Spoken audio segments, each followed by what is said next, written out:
ਸਤਿ ਸ਼੍ਰੀ ਅਕਾਲ ਦੋਸਤੋ। ਉਮੀਦ ਕਰਦਾ ਹਾਂ ਤੁਸੀਂ ਸਾਰੇ ਬਹੁਤ ਵਧੀਆ ਹੋਵੋਗੇ। ਅੱਜ ਮੈਂ ਤੁਹਾਨੂੰ ਇੱਕ ਵਿਧਵਾ ਔਰਤ ਦੀ ਕਹਾਣੀ ਸੁਣਾਉਣ ਜਾ ਰਹਾ ਹਾਂ। ਮੈਂ 32 ਸਾਲ ਦੀ ਇੱਕ ਵਿਧਵਾ ਮਾਸਟਰਾਨੀ ਹਾਂ। ਮੇਰੇ ਪਤੀ ਦੀ ਮੌਤ ਤੋਂ ਬਾਅਦ ਮੈਂ ਬਿਲਕੁਲ ਇਕੱਲੀ ਹੋ ਗਈ ਸੀ। ਇੱਕ ਰਾਤ ਮੇਰੇ ਘਰ ਵਿੱਚ 2 ਚੋਰ ਆ ਗਏ। ਉਹਨਾਂ ਦੀ ਆਵਾਜ਼ ਨਾਲ ਮੇਰੀ ਨੀਂਦ ਖੁੱਲ੍ਹ ਗਈ ਤਾਂ ਮੈਂ ਉਹਨਾਂ ਨੂੰ ਚੋਰੀ ਕਰਦਿਆਂ ਹੋਇਆ ਫੜ ਲਿਆ। ਮੈਨੂੰ ਇਕੱਲੀ ਨੂੰ ਦੇਖ ਕੇ ਉਹਨਾਂ ਨੇ ਮੇਰੇ ਨਾਲ ਕੁਝ ਅਜਿਹਾ ਕੀਤਾ ਜਿਸ ਬਾਰੇ ਮੈਂ ਸੋਚ ਵੀ ਨਹੀਂ ਸਕਦੀ ਸੀ ਤੇ ਨਾਲ ਹੀ ਮੇਰੀ ਚੀਕ ਨਿਕਲ ਗਈ। ਮੇਰਾ ਪਤੀ ਆਰਮੀ ਵਿੱਚ ਨੌਕਰੀ ਕਰਦਾ ਸੀ। ਪਿਛਲੇ ਸਾਲ ਉਸ ਦੀ ਮੌਤ ਹੋ ਗਈ ਤੇ ਸਾਡਾ ਕੋਈ ਵੀ ਬੱਚਾ ਨਹੀਂ ਸੀ। ਮੈਂ ਬਿਲਕੁਲ ਇਕੱਲੀ ਇੱਕ ਛੋਟੇ ਜਿਹੇ ਸ਼ਹਿਰ ਵਿੱਚ ਰਹਿੰਦੀ ਸੀ। ਸਵੇਰ ਦੇ ਸਮੇਂ ਮੈਂ ਬੱਚਿਆਂ ਨੂੰ ਪੜ੍ਹਾਉਣ ਲਈ ਜਾਂਦੀ ਸੀ ਤੇ ਵਾਪਸ ਘਰ ਆ ਕੇ ਮੇਰਾ ਸਮਾਂ ਬਹੁਤ ਮੁਸ਼ਕਿਲ ਨਾਲ ਗੁਜ਼ਰਦਾ ਸੀ। ਮੈਂ ਸੋਚਿਆ ਅਜੇ ਮੇਰੀ ਉਮਰ ਹੀ ਕੀ ਹੈ। ਫਿਰ ਮੈਂ ਜਿਮ ਵਿੱਚ ਜਾਣਾ ਸ਼ੁਰੂ ਕਰ ਦਿੱਤਾ। ਸਕੂਲ ਤੋਂ ਬਾਅਦ ਮੈਂ ਹਰ ਰੋਜ਼ ਦਿਨ ਜਿਮ ਜਾਂਦੀ ਤੇ 1-2 ਘੰਟੇ ਕਸਰਤ ਕਰਦੀ, ਜਿਸ ਨਾਲ ਮੇਰਾ ਥੋੜ੍ਹਾ ਸਮਾਂ ਬਤੀਤ ਹੋ ਜਾਂਦਾ ਸੀ ਤੇ ਆਪਣੇ ਸਰੀਰ ਨੂੰ ਵੀ ਮੇਨਟੇਨ ਕਰਕੇ ਰੱਖਦੀ।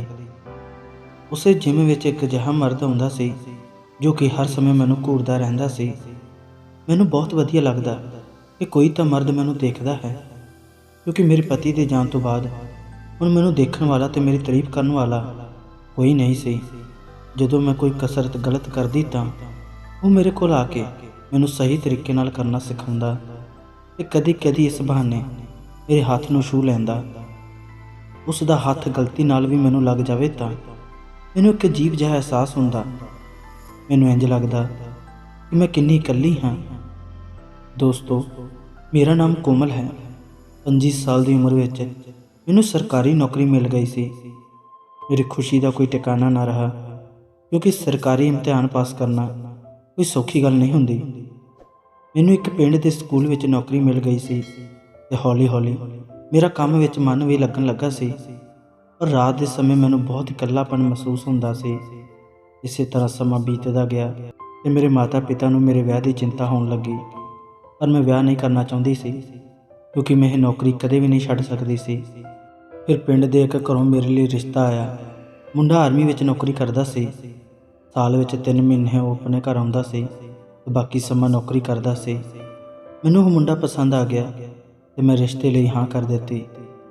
ਉਸ ਸਮੇਂ ਮੇਰੀ ਉਮਰ 27 ਸਾਲ ਦੀ ਹੋ ਗਈ ਸੀ। ਸਹੁਰੇ ਘਰ ਮੇਰੇ ਪਤੀ ਤੋਂ ਇਲਾਵਾ ਮੇਰੀ ਸੱਸ, ਸਹੁਰਾ, ਇੱਕ ਛੋਟਾ ਦਿਓਰ ਰਹਿੰਦਾ ਸੀ। ਮੇਰਾ ਦਿਓਰ ਆਪਣੇ ਪਿਤਾ ਨਾਲ ਖੇਤੀਬਾੜੀ ਦਾ ਕੰਮ ਸੰਭਾਲਦਾ ਸੀ ਤੇ ਮੇਰਾ ਪਤੀ ਨੌਕਰੀ ਦਾ ਪੈਸਾ ਕਰ ਦਿੰਦਾ ਸੀ। ਸਾਲ ਦੇ 2-3 ਮਹੀਨੇ ਉਹ ਮੇਰੇ ਨਾਲ ਗੁਜ਼ਾਰਦੇ ਸੀ। ਵਿਆਹ ਤੋਂ ਬਾਅਦ ਉਹ 10 ਦਿਨ ਮੇਰੇ ਨਾਲ ਰਹੇ ਸੀ। ਉਸ ਤੋਂ ਬਾਅਦ ਉਹ ਆਪਣੀ ਡਿਊਟੀ 'ਤੇ ਚਲੇ ਗਏ। ਮੈਨੂੰ ਉਹਨਾਂ ਦੀ ਕਮੀ ਮਹਿਸੂਸ ਹੋਣ ਲੱਗੀ। ਬਸ ਫੋਨ 'ਤੇ ਹੀ ਉਹਨਾਂ ਨਾਲ ਗੱਲ ਹੁੰਦੀ ਸੀ। ਮੇਰਾ ਦਿਓਰ ਕਦੀ-ਕਦੀ ਮੇਰੇ ਕਮਰੇ ਵਿੱਚ ਆ ਜਾਂਦਾ ਤੇ ਮੇਰੇ ਨਾਲ ਗੱਲਾਂ ਕਰਦਾ। ਉਹ ਮੇਰੀ ਉਮਰ ਦਾ ਸੀ। ਮੇਰਾ ਦਿਓਰ ਮੈਨੂੰ ਪਸੰਦ ਕਰਦਾ ਸੀ ਤੇ ਮੈਂ ਵੀ ਆਪਣੇ ਦਿਓਰ ਨੂੰ ਪਸੰਦ ਕਰਨ ਲੱਗੀ, ਕਿਉਂਕਿ ਉਹ ਮੈਨੂੰ ਮੇਰੇ ਪਤੀ ਨਾਲੋਂ ਜ਼ਿਆਦਾ ਸਮਾਂ ਦਿੰਦਾ ਸੀ ਤੇ ਹਮੇਸ਼ਾ ਮੈਨੂੰ ਹਸਾਉਂਦਾ ਰਹਿੰਦਾ ਸੀ। ਪਰ ਮੇਰੀ ਸੱਸ ਨੂੰ ਬਿਲਕੁਲ ਪਸੰਦ ਨਹੀਂ ਸੀ ਕਿ ਮੇਰਾ ਦਿਓਰ ਮੇਰੇ ਕਮਰੇ ਵਿੱਚ ਵਕਤ ਗੁਜ਼ਾਰੇ। ਇਸ ਕਰਕੇ ਉਹ ਮੈਨੂੰ ਹਮੇਸ਼ਾ ਤਾਨੇ ਮੈਨੇ ਮਾਰਦੀ ਰਹਿੰਦੀ ਸੀ, ਪਰ ਮੈਂ ਉਸ ਦੀ ਪਰਵਾਹ ਨਹੀਂ ਕਰਦੀ ਸੀ। ਆਖਿਰ ਮੈਂ ਵੀ ਇੱਕ ਔਰਤ ਹਾਂ, ਕਿਉਂਕਿ ਦਿਓਰ ਦੇ ਨਾਲ ਮੇਰਾ ਕੋਈ ਗਲਤ ਸੰਬੰਧ ਨਹੀਂ ਸੀ। ਬਸ ਮੈਂ ਤਾਂ ਉਸ ਨੂੰ ਆਪਣਾ ਦੋਸਤ ਮੰਨਦੀ ਸੀ। ਜਦੋਂ ਮੇਰਾ ਪਤੀ 5 ਮਹੀਨੇ ਬਾਅਦ ਘਰ ਆਇਆ ਤਾਂ ਮੇਰੀ ਸੱਸ ਨੇ ਉਸ ਦੇ ਕੰਨ ਭਰ ਦਿੱਤੇ। ਪਤਾ ਨਹੀਂ ਉਸ ਨੂੰ ਕੀ ਉਲਟਾ ਸਿੱਧਾ ਕਹਿ ਦਿੱਤਾ ਤੇ ਮੇਰਾ ਪਤੀ ਮੇਰੇ ਨਾਲ ਲੜਨ ਲੱਗਾ। ਮੈਂ ਕਿਹਾ, ਤੁਸੀਂ ਚਲੇ ਜਾਂਦੇ ਹੋ, ਇਸ ਲਈ ਮੈਂ ਰਵੀ ਨਾਲ ਗੱਲ ਕਰ ਲੈਂਦੀ ਹਾਂ। ਇਸ ਤੋਂ ਇਲਾਵਾ ਸਾਡੇ ਵਿੱਚ ਹੋਰ ਕੁਝ ਨਹੀਂ ਹੈ। ਪਰ ਮੇਰੇ ਪਤੀ ਨੇ ਆਪਣੀ ਮਾਂ ਦੇ ਪਿੱਛੇ ਲੱਗ ਕੇ ਮੇਰੇ ਦਿਓਰ ਦਾ ਵਿਆਹ ਕਰਵਾ ਦਿੱਤਾ ਤੇ ਹੁਣ ਮੇਰਾ ਦਿਓਰ ਆਪਣੇ ਪਤੀ ਦੇ ਨਾਲ ਸਮਾਂ ਗੁਜ਼ਾਰਨ ਲੱਗਾ ਸੀ। ਮੈਂ ਹੁਣ ਫਿਰ ਇਕੱਲੀ ਹੋ ਗਈ ਸੀ। ਇਕੱਲੇ ਸਮਾਂ ਬਿਤਾਉਣਾ ਬਹੁਤ ਹੀ ਔਖਾ ਹੋ ਰਿਹਾ ਸੀ। ਫਿਰ ਮੈਂ ਬੱਚਿਆਂ ਨੂੰ ਟਿਊਸ਼ਨ ਪੜ੍ਹਾਉਣ ਲੱਗੀ ਤਾਂ ਜੋ ਮੇਰਾ ਸਮਾਂ ਬਤੀਤ ਹੋ ਜਾਵੇ ਤੇ ਬਾਕੀ ਦਾ ਸਮਾਂ ਮੈਂ ਆਪਣੇ ਪਤੀ ਨਾਲ ਫੋਨ 'ਤੇ ਗੱਲ ਕਰਦੀ ਰਹਿੰਦੀ।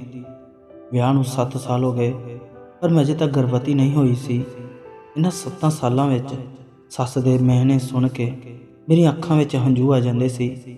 ਮੇਰੀ ਦਰਾਣੀ ਦੇ 3 ਬੱਚੇ ਹੋ ਗਏ ਸੀ, ਪਰ ਮੇਰੀ ਗੋਦ ਅਜੇ ਵੀ ਸੁੰਨੀ ਸੀ। ਮੇਰੀ ਸੱਸ ਮੈਨੂੰ ਗੱਲਾਂ ਕਰਨ ਦਾ ਇੱਕ ਵੀ ਮੌਕਾ ਨਹੀਂ ਛੱਡਦੀ ਸੀ। ਪੜ੍ਹੀ ਲਿਖੀ ਨੂੰਹ ਹੈ, ਇਸ ਲਈ ਬੱਚੇ ਲੈਣਾ ਜ਼ਰੂਰੀ ਨਹੀਂ ਸਮਝਦੀ, ਕਿਉਂਕਿ ਕੰਮ ਛੱਡ ਕੇ ਘਰ ਨਾ ਬਹਿਣਾ ਪੈ ਜਾਵੇ।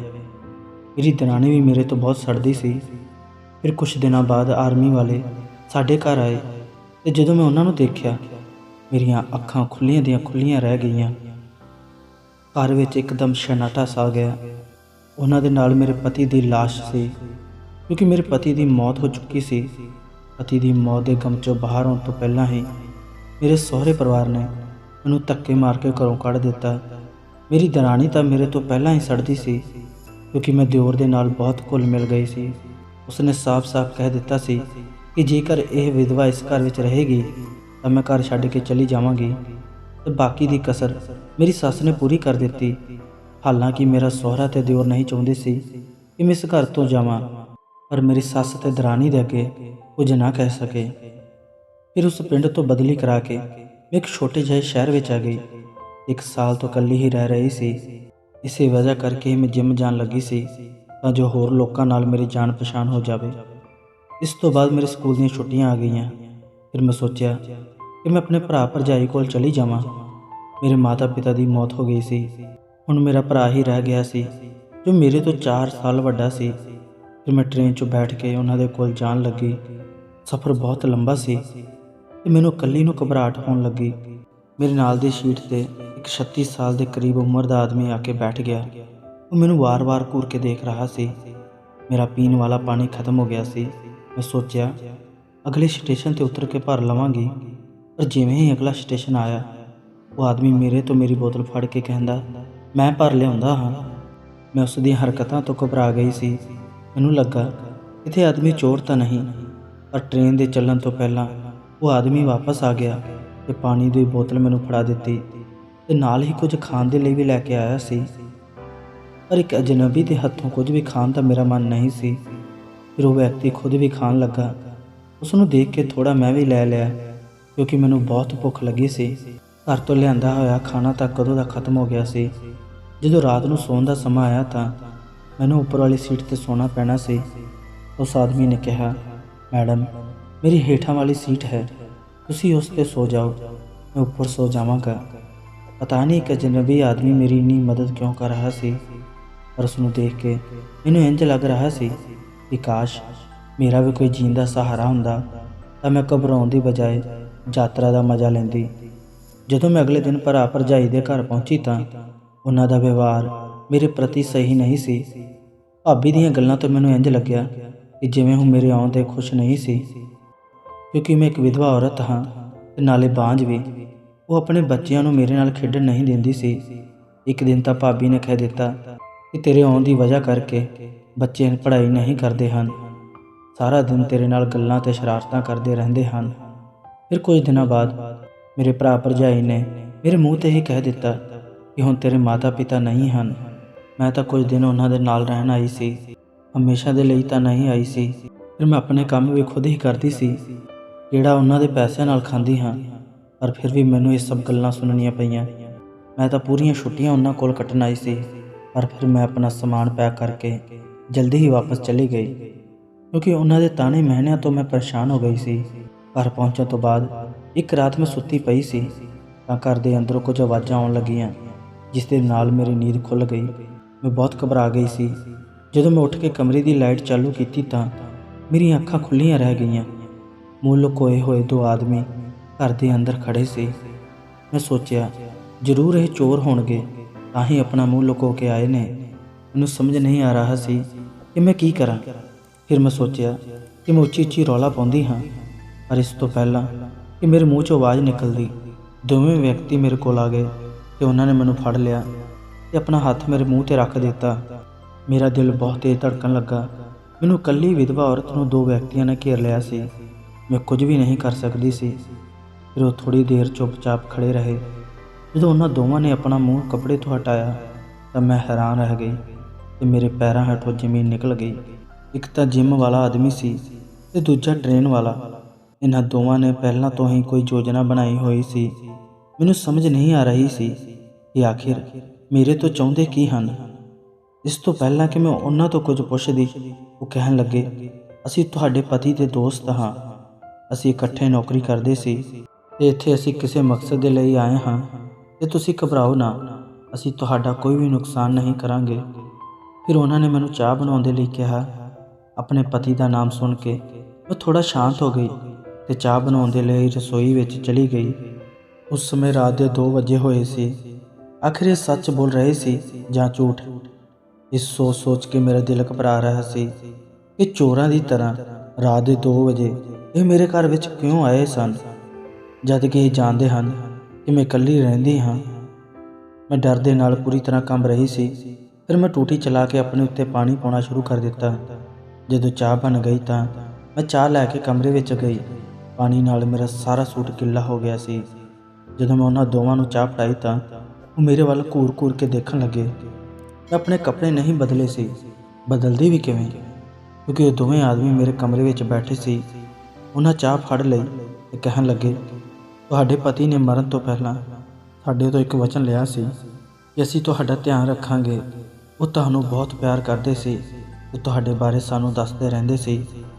ਤੁਹਾਡੇ ਪਤੀ ਦੀ ਆਖਰੀ ਇੱਛਾ ਇਹ ਸੀ ਕਿ ਅਸੀਂ ਦੋਵੇਂ ਤੁਹਾਡੇ ਨਾਲ ਵਿਆਹ ਕਰ ਲਈਏ। ਉਹਨਾਂ ਦੀ ਇਹ ਗੱਲ ਸੁਣ ਕੇ ਮੇਰਾ ਸਿਰ ਚਕਰਾ ਗਿਆ। ਇਹ ਕੀ ਕਹਿ ਰਹੇ ਹੋ? ਮੈਂ ਤੁਹਾਡੇ ਦੋਵਾਂ ਨਾਲ ਵਿਆਹ ਕਰ ਲਵਾਂ?